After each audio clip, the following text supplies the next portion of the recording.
বাবাকে না জানিয়ে একটা ডিভোর্সি মেয়ে বিয়ে করেছে। এতে কোনো সমস্যা ছিল না। ভাইয়া হয়তো ভাবি সৌন্দর্য দেখে বিয়ে করেছিল, কিন্তু ভাবির আচার ব্যবহার আমাদের সুখের সংসারে অশান্তি নেমে এসেছে। আমার বয়স খুব কম হলেও আমি ভাবির সকল কর্মকাণ্ড বুঝতে পারি, কিন্তু ভাবির এরকম বাবা মায়ের ওপর অত্যাচার আমার কিছুতেই সহ্য হতো না। আর ভাইয়া তো চাকরির কাজে শহরে থাকত। একদিন ভাবিকে হোটেলে নিয়ে গেলাম, আর হোটেলে নিয়ে যা করেছিলাম তা শুনলে তোমাদের মাথা গরম হয়ে যাবে। তাহলে মূল ঘটনাটি বলি। এইমাত্র আমি ৫০০ টাকার ৩টা নোট ড্রেসিং টেবিলের ওপর রেখে কিচেনে গেলাম। এখন দেখি টাকাটা নেই। সোহান, টাকাটা কি তুমি নিয়েছ? ভাবির এই কথা শুনে আমার মাথা জ্বলে উঠল। শেষ পর্যন্ত চোর বানিয়ে দিল আমাকে। ছি! অবশ্য বেকারদেরকে মানুষের অনেক কথা শুনেই বেমালুম হজম করতে হয়। কথায় কথায় মাথা জ্বলে উঠলে চলে না। অনেক কষ্টে নিজেকে সামলে নিয়ে বললাম, না ভাবি, আমি নেইনি, হয়তো অন্য কোথাও রেখেছ, ভালো করে খুঁজে দেখো। ভাবি বলল, সব জায়গায় খুঁজেছি, কোথাও নেই। তুমি একটু মনে করে দেখো, এমনও তো হতে পারে তুমি মনের ভুলে নিয়ে মানিব্যাগে ঢুকিয়ে ফেলেছ, এখন মনে করতে পারছো না। এবার সত্যি সত্যি মাথায় আগুন জ্বলে গেল। আমি খুব হালকা স্বরে বললাম, ভাবি, তুমি যেভাবে আমাকে অপমান করছো, এর মধ্যে যে চূড়ান্ত রকমের একটা ছোট লোক কি আছে, তুমি কি তা বুঝতে পারছো? এই কথায় ভাবি শ্রাব্য অশ্রাব্য ভাষায় যা বলা শুরু করল, তাতে তাকে আর একটা ভদ্রবাড়ির ছেলে বউ কিংবা কোনো ভালো ঘরের মেয়ে বলা যায় না। এক পর্যায়ে সে বলেই ফেলল, ঢামরা একটা ছেলে বছরের পর বছর ভাইয়ার ঘাড়ে বসে বসে হাতির মতো গিলছে, 4 পয়সা ইনকামের মোড়দ নেই, সে কিনা আমাকে বলে ছুটল। আমি বারবার এদিক ওদিক তাকাচ্ছি, যেন মা এসব কথা কোনোভাবে শুনতে না পায়। এমনিতে সে স্ট্রোকের রোগী, কোনোভাবেই উত্তেজিত হতে পারে এমন কিছু শুনতে দেয়া যাবে না তাকে। এরপর আর কোনো কথা জোগালো না আমার মুখে। নিঃশব্দে বাড়ি থেকে বের হয়ে গেলাম। বেলা বাজে 10:56। রোদ তেতে উঠেছে। আষাঢ় মাস, অথচ বৃষ্টির নামগন্ধ নেই। রোদের তাপে যেন রাস্তার পিচ কোলে স্যান্ডেলে লেগে যাচ্ছে। এখন কোথায় যাব আমি? লকডাউনে ভেতর কারো বাড়ি যাওয়া যাবে না। আমাদের বাড়িটা চাঁদপুর শেরশাহ সুরি রোডে। এখান থেকে হেঁটে হেঁটে রেসিডেন্সিয়াল কলেজে পাশ দিয়ে চন্দ্রিমা উদ্যানে চলে যাওয়া যায়। বসার জন্য খুব নিরিবিলি একটা জায়গা। আমার একটা নিরিবিলি জায়গা এখন সবচেয়ে বেশি দরকার। খুব কঠিন একটা সিদ্ধান্ত আমাকে নিতে হবে, এবং সেটা আজই। এক্ষুনি একটা ভবনের পেছন দিকে লেকের পাড়ে নিরিবিলি একটা জায়গা দেখে বসে পড়লাম। সংসারের হিসাবটা কিছুতেই আর মিলছে না। অল্প কিছুদিনের ভেতর সবকিছু কেমন এলোমেলো হয়ে গেল, অথচ আমাদের সংসারটা ছিল ছবির মতো সুন্দর, গোছানো, পরিপাটি। সেই ছবির রং ঝাপসা হতে শুরু করল একসময়। বাবা মারা গেল প্রায় 5 মাস হতে চলল। এরপর থেকে সেই ছবির শুধু ফ্রেমটাই রয়ে গেল, বাদবাকি সব হারিয়ে গেল কোথায় যেন। এই তো সেদিনের কথা, আমরা 2 ভাই আর বাবা মা মিলে একসাথে ক্যারাম খেলেছি। বাবা একটু সময় বের করতে পারলেই ফুরুত করে ঘুরতে গিয়েছে আমাদেরকে। বাড়িটা সারাক্ষণ হাসি আর আড্ডায় গম গম করত। আর আজকের অবস্থা দেখলে নিজেই অবাক হই। মনে হয়, আদৌ এটা আমাদের বাড়ি? ভাইয়া পড়ালেখা শেষ করার পর 19 সালের জুলাই মাসে একটা মাল্টিন্যাশনাল কোম্পানিতে উচ্চ পদে চাকরি নিল। ভালো বেতন, মতিঝিলে অফিস। এর মাসখানিকের মাথায় কাউকে কিছু না জানিয়ে হুট করে এক সন্ধ্যায় ভাবিকে নিয়ে উপস্থিত। তারা নাকি গোপনে কাজী অফিসে গিয়ে বিয়ে করেছে। ভাবির বাড়ি কুমিল্লার বরুড়ায়। ফেসবুকে পরিচয়, সেখান থেকে প্রেম, আর তারপর বিয়ে।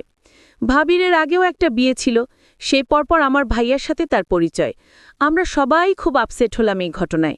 ভাইয়ার মতো একটা চমৎকার, গোছালো এবং দায়িত্বশীল ছেলে কাউকে কিছু না জানিয়ে এভাবে বিয়ে করে ফেলবে, এটা মানাই যায় না।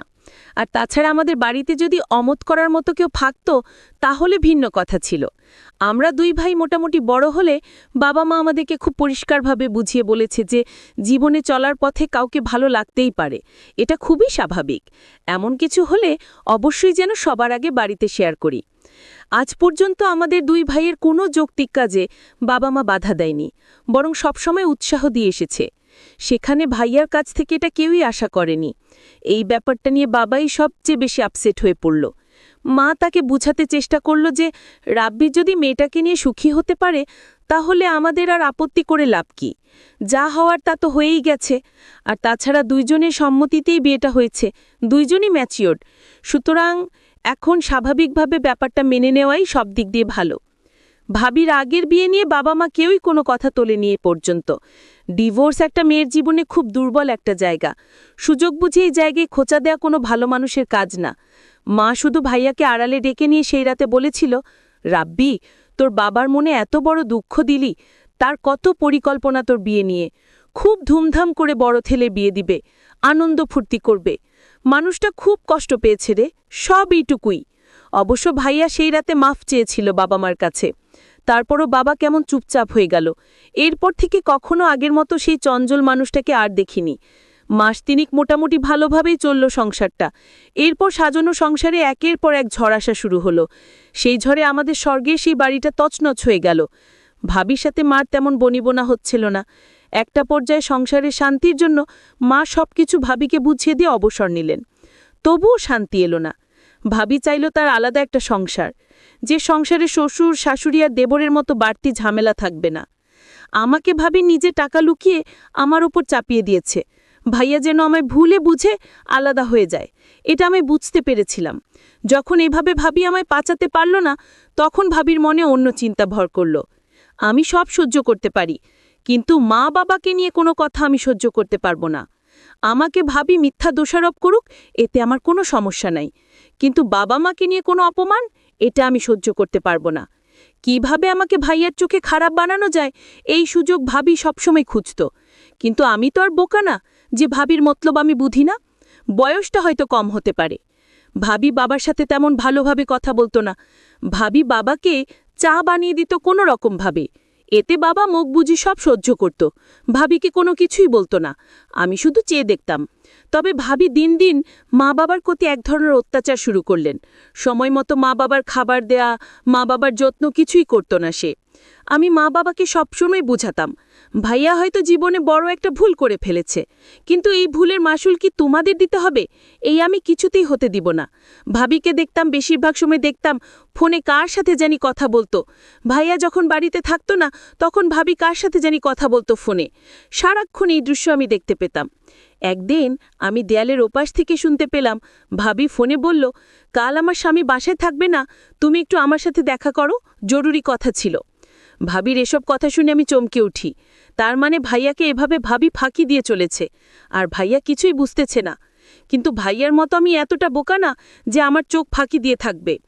আমি এরপর থেকে ভাবিকে চোখে চোখে রাখি। কখন কি করে, কার সাথে কথা বলে, সব কিছুর খবর আমি রাখি।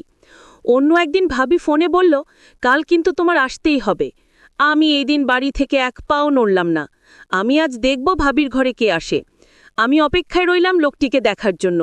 রাত যখন 10টা বাজে, তখন দেখতে পেলাম ভাবির রুমে একটি ছেলেকে ঢুকতে। ছেলেটি ভাবিকে বলছে, তুমি কেন এখানে পড়ে আছো? ভাবি তখন বলল, আরে কিছুদিন আছি এখানে, আমি স্বামীর কাছ থেকে সিগনেচারটা নিতে পারলেই সকল সম্পত্তি আমাদের হয়ে যাবে। আমরা এই বাড়িতে বকরি করে অন্য কোথাও একটা বাড়ি রাখব, আর আমার সুখে জীবনযাপন করব। ছেলেটি বলল, কখন করবে? আর কিছুদিন ধৈর্য ধরো প্লিজ, আমি একটা সুযোগ খুঁজতেছি। তারপর তারা দুইজন দেখলাম ঘনিষ্ঠ হতে লাগলো। আমি জানালার ফাঁকা দিয়ে তা ভিডিও করে ফেলি। এখন কোথায় যাবে ভাবি তুমি? তুমি তো আমার হাতে ধরা। তোমার সমস্ত প্ল্যান আমি মোবাইল দিয়ে রেকর্ড করেছি। ভাবি এখন আমি তোমাকে যে কি করব তা তুমি কল্পনাও করতে পারবে না ভাবি। সামনে তোমার খারাপ সময় আসছে ভাবি। তোমার এরকম প্ল্যান আমার আর বুঝতে বাকি নাই। আমি তোমাকে এমন করে ছাড়ব, তুমি তার সারা জীবনও ভুলতে পারবে না। তারপর দিন ভাইয়া বাড়িতে আসলো। ভাইয়া ভাবির জন্য নতুন শাড়ি নিয়ে এসেছে। ভাবি তখন খুশি হয়ে বলল, তুমি হাত মুখ ধুয়ে আসো, আমি তোমার জন্য খাবার রেডি করছি। তারপর ভাইয়া খেতে বসলো। ভাবি তখন ভাইয়াকে জিজ্ঞেস করল, আচ্ছা, আমার যে বিয়ে করেছিলাম তার জন্য কাজী বলেছে একটা তোমার সুইয়ের বাকি ছিল, আর সেই সুইটা তোমার করতে হবে। ভাইয়া বলল, আমি এই সপ্তাহ কাজের চাপে আছি, আমি এক সপ্তাহ অফিসে কাজে চট্টগ্রাম যেতে হবে, তারপর দেখি আমি সুইটা দিয়ে দিব। আমি এখন খুব বিজি। ভাবি বলল, আচ্ছা ঠিক আছে, তাহলে এই সপ্তাহ বাড়িতে এসে মনে করে সুইটা দিয়ে দিতে হবে। ভাইয়া পরদিন সকালে চলে গেল। আমি ভাবি রুমে গেলাম। ভাবিকে জিজ্ঞেস করলাম, ভাবি তোমার দিনকাল কেমন কাটছে? ভাবি বলল, ভালোই তো, কিন্তু তুমি একটা চোর তা তুমি ভুলে যেও না। আমি বলেছিলাম, ভাবি তুমি কেন আমায় মিথ্যা অপমান করছো? আমাকে তোমার সহ্য হয় না সেটা তুমি মুখে বলে দিতে পারো, তাহলে কেন শুধু শুধু আমাকে মিথ্যা অপবাদ দিচ্ছ ভাবি?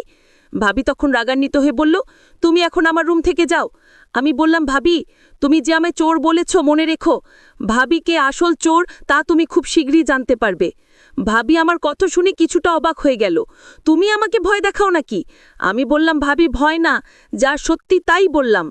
ভাবি, তুমি সময় মতো সব টের পাবে। ভাবি মনে মনে চিন্তা করতে লাগলো, আমার দেবর কি আমার সব প্ল্যানের কথা কি জেনে গেছে নাকি? না, সে জানবে কি করে? আমার তো প্ল্যানটা একমাত্র ও ছাড়া একটা পাখিও পর্যন্ত জানে না। তাহলে সে জানবে কি করে? পরদিন ভাবিকে দেখলাম মোবাইল ফোন দিয়ে ওই ছেলেটির সাথে চ্যাট করছে। আমি